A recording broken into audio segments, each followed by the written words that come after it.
Padahal kalau kita merenung sedikit saja, sholat itu bukan tujuan, kata Tuhan.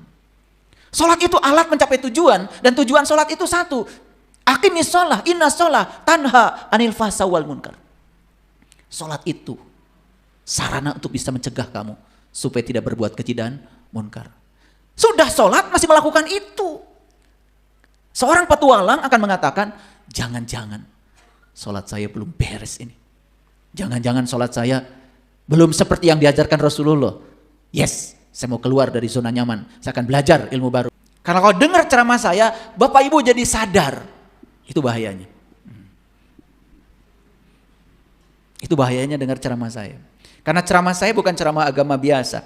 Ini adalah hipnoterapi, mengubah sudut pandang. Mengajarkan bagaimana kita berpetualang. Makanya hanya orang yang berani tersesat, yang selamanya tidak akan pernah tersesat. Dan orang yang takut tersesat, akan diam di rumahnya. Tidak mau belajar hal baru. Hanya belajar hal-hal lama yang diulang-ulang. Yang sudah usang dan tidak berguna. Coba saya nanya. Bapak Ibu sudah tahu kan? Sholat rajin, ngomongin orang rajin. Betul? Sholat rajin, bohong rajin. Sholat rajin, menghujat orang rajin. Karena tidak mau berpetualang, tidak mau mendengarkan hal baru, menganggap seolah-olah sudah selesai. Betul? Padahal kalau kita merenung sedikit saja, sholat itu bukan tujuan, kata Tuhan. Sholat itu alat mencapai tujuan, dan tujuan sholat itu satu. Aqimis sholah, inna sholah, tanha anil fahsya wal munkar. Sholat itu sarana untuk bisa mencegah kamu supaya tidak berbuat keji dan munkar. Sudah sholat masih melakukan itu. Seorang petualang akan mengatakan, jangan-jangan sholat saya belum beres ini. Jangan-jangan sholat saya belum seperti yang diajarkan Rasulullah. Yes, saya mau keluar dari zona nyaman. Saya akan belajar ilmu baru. Saya akan ketemu orang-orang yang bisa menginspirasi saya, supaya saya bisa ketemu dengan cara pandang baru dengan sholat saya. Gitu nggak Bapak Ibu? Gitu apa tidak? Ya, kalau sudah begitu keren. Indonesia aja 34 provinsi, belum pernah berkunjung ke provinsi lain. Jawa Barat saja begitu banyak kabupaten, belum pernah. Waduh, boro-boro ilmu baru, tempat baru aja belum pernah kita kunjungi, makanya kurang pengalaman. Ya, saya sering mengatakan kalau di komunitas saya, sebetulnya kamu ini masalahnya kurang piknik aja, saya bilang. Ya, karena kurang piknik jadi sakit-sakitan, ya toh? Pegel-pegel, cepat tua. Penyakitnya itu pasti, ya, vertigo. Karena jarang pergi ke perempatan, tigo terus, ya, hanya sampai di pertigoan. Jarang-jarang jalan ke perempatan, ya itu penyakitnya juga vertigo. Bapak Ibu, ya, berpetualang, wih, luar biasa. Saya dari kecil itu sudah punya mimpi, saya ingin jalan-jalan, tapi duitnya banyak. Ternyata begitu saya sudah besar, banyak orang yang minta diantar ke satu tempat. Ada yang minta diantar umroh, dibayarin kan? Pulangnya malah dibekelin. Ada yang minta, saya ingin tahu rahasia Borobudur. Boleh. Udah ya. Ongkos hotel tanggungan kami. Jalan. Tapi saya bilang ya, saya nggak biasa. Kalau hotelnya lebih jelek dari rumah saya. Oh tenang, ya tenang. Jadi tidak pernah ngasih hotelnya losmen, penginapan, nggak pernah. Karena kita memataskan diri. Yang kelima terbuka. Nah ini. Terbuka terhadap pengetahuan baru, terbuka terhadap pendapat baru, terbuka terhadap ide baru. Coba, orang yang tertutup, mau bisnis aja susah. Betul nggak? Dan yang terakhir mandiri. Ini menurut riset nih. Orang keren itu ekstrovert, hedonis, kuat, suka berpetualang, terbuka, mandiri. Kira-kira Bapak Ibu masuk nggak jadi orang keren? Masuk? Ya, OTW. Udah bagus gitu ya. Nah itu. Jadi harusnya kita belajar agama, belajar spiritual dari dulu itu. Harusnya kita ini hari ini sudah keren harusnya. Lu kok sudah belajar lama gak keren-keren. Belajar agama malah jadi tertutup terhadap orang lain. Merasa kelompoknya paling benar. Betul nggak?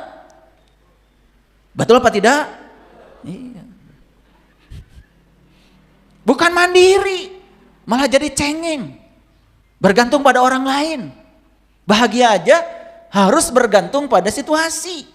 Kalau dia bisa mengendalikan situasi yang di luar dan cocok dengan maunya dia, baru bahagia. Terus gimana mau keren kayak gini?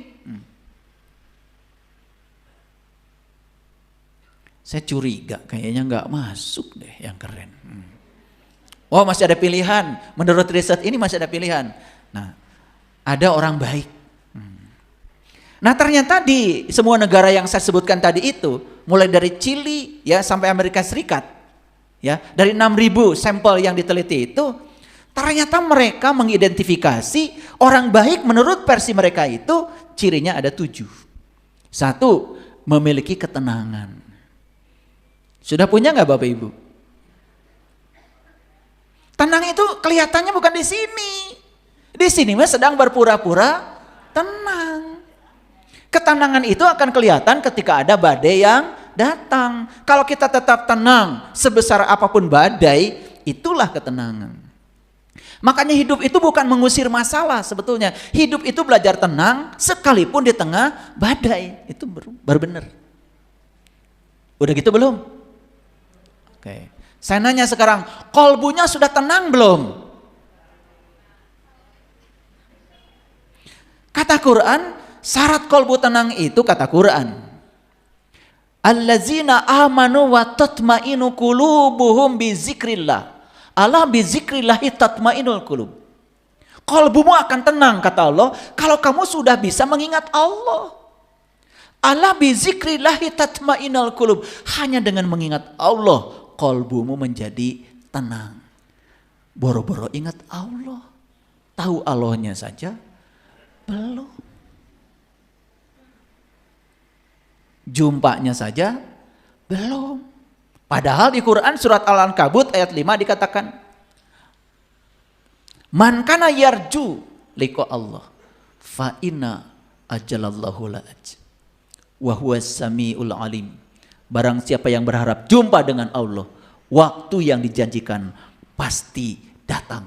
Quran surat Al-Ankabut ayat 5. Saya sebutkan nomor ayatnya supaya Bapak Ibu bisa lihat berulang-ulang. Barang siapa yang berharap jumpa dengan Allah, waktu yang dijanjikan pasti datang. Kenapa? Karena tidak mungkin kita bisa mengingat kalau kita belum menjumpainya. Sedangkan syarat untuk tenang, kolbunya harus tentram. Ini kolbunya masih, ya kalau sedang pengajian, semua juga kelihatan seperti baik. Betul? Iya, kelihatan seperti sabar. Betul nggak? Bajunya juga rapi, ya dibungkus. Aslinya kalian tuh bukan di sini. Bukan. Aslinya kalian itu di rumah, di jalan, di situ. Aslinya kalian itu di kehidupan nyata. Di situ kelihatan siapa diri. Dan lebih kelihatan lagi ketika kita sedang mengalami sesuatu yang tidak kita inginkan. Dan ciri orang baik itu memiliki ketenangan. Masuk gak Bapak Ibu? Menurut riset ini, orang baik. Yang kedua, menurut riset ini memiliki ketelitian. Teliti. Makanya saya sering mengatakan kalau di keluarga saya, kalau kita masih gampang ditipu orang, itu tanda bahwa kita masih bodoh. Teliti itu kan kebalikan dari ceroboh. Saya suka membuat acara. Kalau di komunitas saya rutin ada acara, khusus acara ke alam. Misalkan naik gunung. Ya.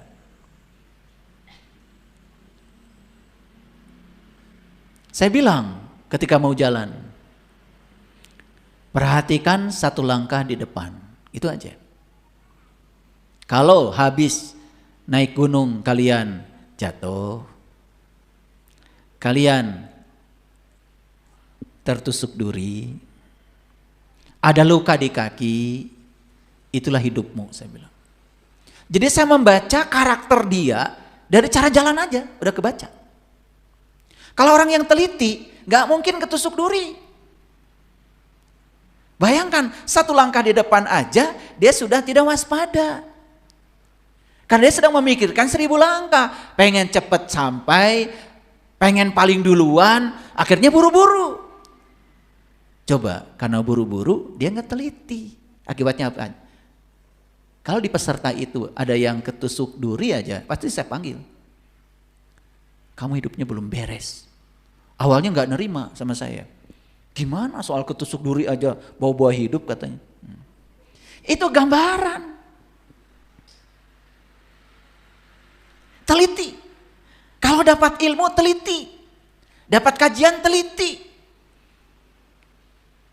Membaca ayat teliti. Nanti saya tunjukkan. Bentar lagi. Gak ceroboh. Karena semua yang mencelakakan kita itu adalah kecerobohan. Ceroboh. Mau makan, teliti. Ini makanan yang saya santap itu kepentingannya buat apa? Membuat tubuh saya tambah sehat atau saya jadi sakit? Sakit itu karena ceroboh, tidak teliti. Saya terkejut baca riset ini. Orang baik itu cirinya teliti. Termasuk orang baik gak Bapak Ibu? Belum ya. Tenang belum. Teliti apalagi. Yang ketiga, memiliki sifat universalistik. Universal. Universal itu the whole, menyeluruh. Dia bisa menghargai orang, siapapun itu. Apapun bangsanya, apapun warna kulitnya, apapun keyakinannya. Karena keyakinan itu urusan pribadi. Itu universal. Nah kita mau bergaul aja dengan orang lain. Mikirin keyakinannya apa. Agamanya apa. Mau berbuat baik saja harus sama keyakinannya. Ada gak yang kayak gitu di sini? Ada apa tidak? Universal. Menyeluruh. Yang keempat, memiliki kepribadian yang menyenangkan. Cuma sekali-kali bikin kuesioner deh ibu-ibu. Dengan teman-teman. Pakai WA aja. Apakah keberadaan saya di grup ini menyenangkan atau tidak? Pilihannya A, menyenangkan, B, tidak. Atau tambah lagi, menyebalkan. Perlu sekali-kali meneliti. Jangan menganggap diri kita seolah-olah itu. Jangan menilai diri. Biar orang lain menilai. Kalau orang lain mengkritik, ya sebetulnya ibu ini menyebalkan.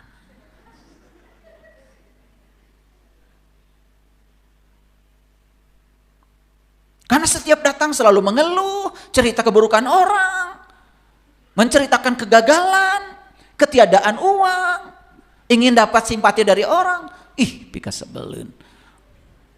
Nah, ciri orang baik itu kepribadiannya menyenangkan. Coba Bapak Ibu tanya, perlu kuesioner nih. Nanti pulang ke rumah, kumpulkan anak-anak. Kalau enggak suruh nulislah di kertas lembar. Jangan pakai nama.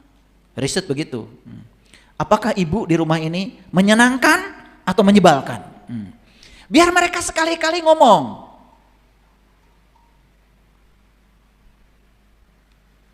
Ibu ini cerewet. Suka cari-cari kesalahan. Nanti anak ngomong loh.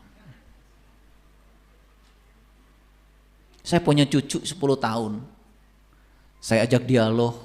Kadang-kadang saya juga suka kaget. Kenapa? Dia itu berani mengumumkakan.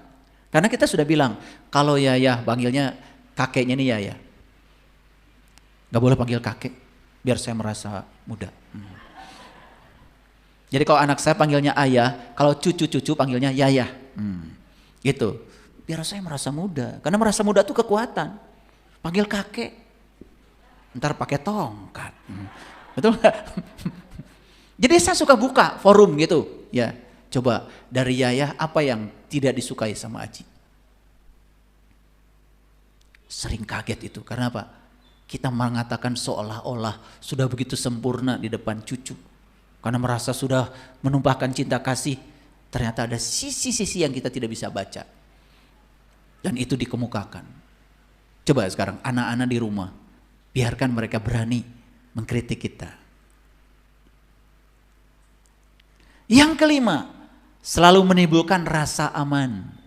Coba Bapak Ibu, ketika orang mau berjumpa dengan kita, orang merasa aman atau tidak?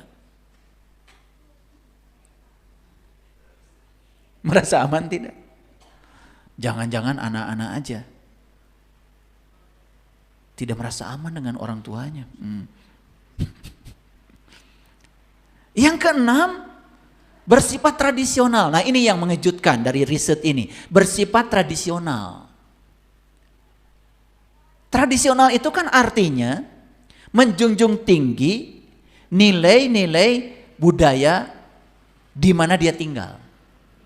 Senang dengan tradisional. Ya kita sudah kehilangan jati diri kita. Betul nggak? Baju kita aja udah tidak sesuai dengan baju leluhur kita.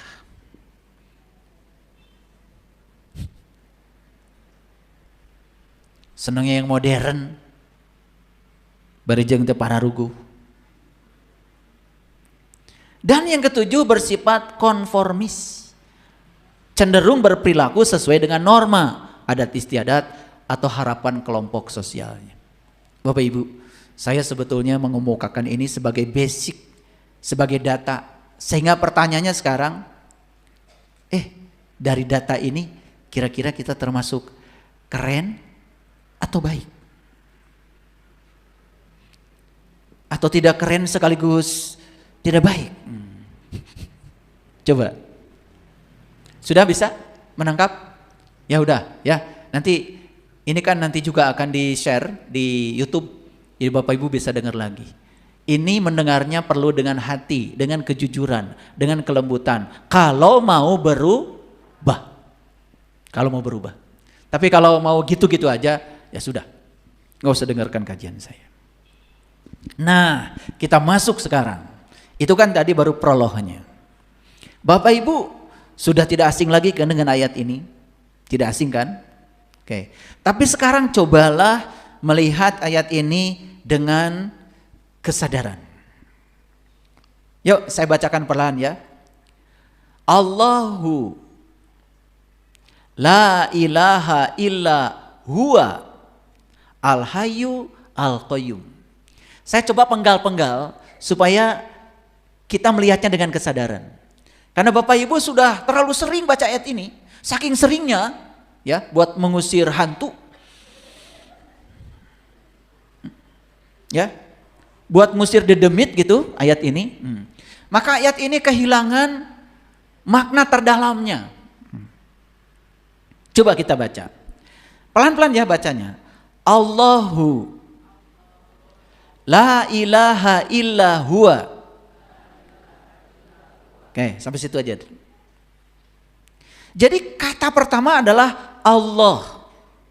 Kata yang kedua, kalimat yang kedua, la ilaha illa huwa. Sekarang saya terjemahkan. Allah. Tidak ada Tuhan selain Dia.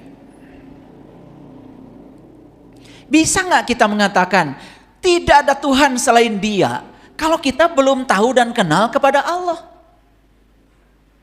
Bisa nggak? Gak bisa. Ulangi.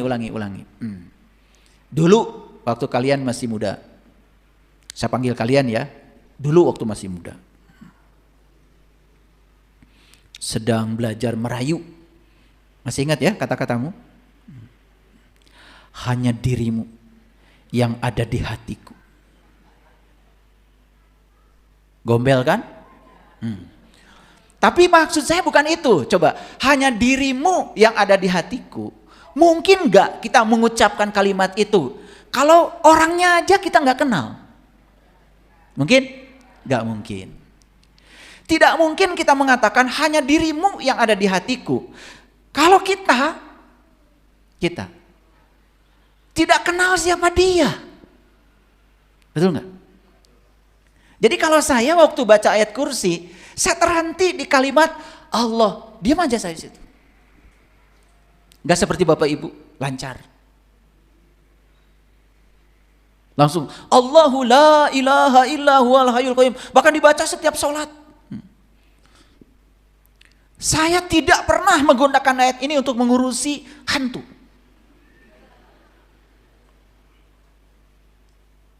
Kalau di alam semestanya ada hantu, ada setan, ada jurig, berarti di alam semestanya ada kekuatan yang menandingi Tuhan. Terus apa kata la ilaha illa huwa buat apa? Katanya tidak ada kekuatan selain dia, tidak ada Tuhan selain dia. Kalau kita masih menganggap ada tandingannya untuk dia. Karena kita polos, asal bicara. Begitu disebut baca aja ayat kursi sekian kali, utangmu lunas, tambah banyak utangnya. Ini pengalaman, yang senyumnya paling kencang pernah begitu. Karena kita tidak menyadari. Coba dari kalimat Allah. Kalau saya timbul pertanyaan, Allah itu alif lam lam ha. Dia tulisan Allah, dia sebutan Allah. Dan bagi saya itu tidak cukup. Tidak cukup. Itu label. Dan bagi saya itu tidak cukup. Saya harus merasakan kehadirannya. Saya harus mengenalnya. Saya harus bisa mengingatnya.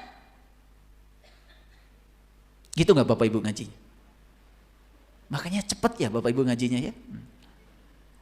Makanya kalimat la ilaha illa huwa. Tidak ada Tuhan selain dia. Bapak Ibu.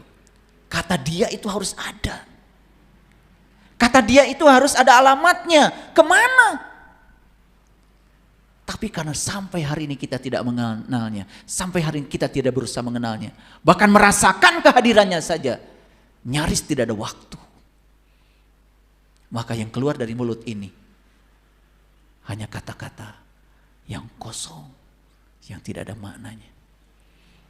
Betul Bapak Ibu? Apalagi kalimat selanjutnya. Al-Hayyu Al-Qayyum. Dia maha hidup. Dia maha berdiri sendiri. Ini tidak bisa dijelaskan dengan kata-kata. Ini harus dialami langsung. Dia maha hidup. Kalau dia maha hidup, berarti dia yang memberikan kehidupan pada semua yang hidup. Dia adalah asal muasal semua kehidupan. Sekarang saya tanya sama Bapak Ibu. Apakah Bapak Ibu sekarang hidup? Hidup? Hidup. Apa cirinya hidup? Bernafas. Apa cirinya mati? Tidak bernafas. Itu aja. Gak usah pusing-pusing. Ya? Apa cirinya hidup? Bernafas. Cirinya mati? Coba perhatikan.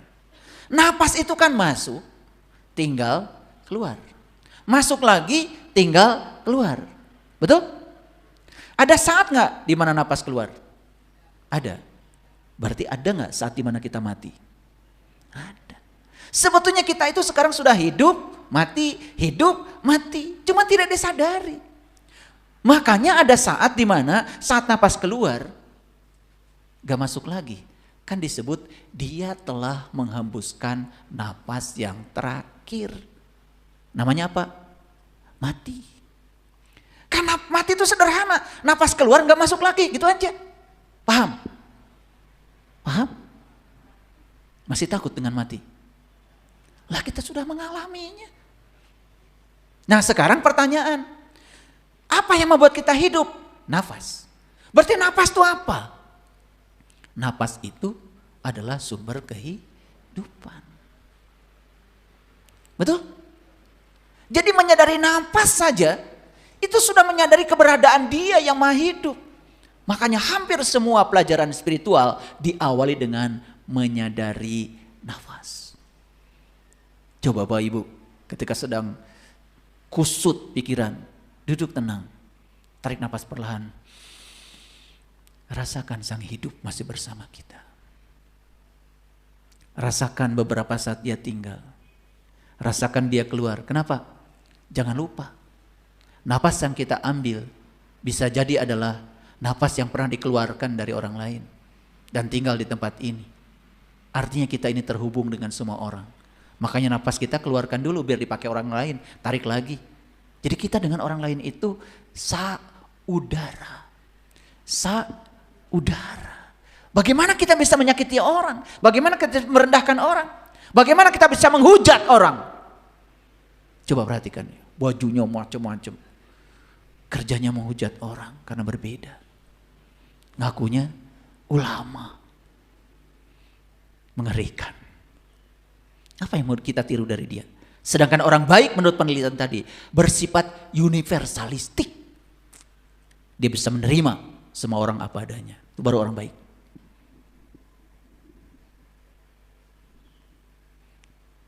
Sampai situ mengerti?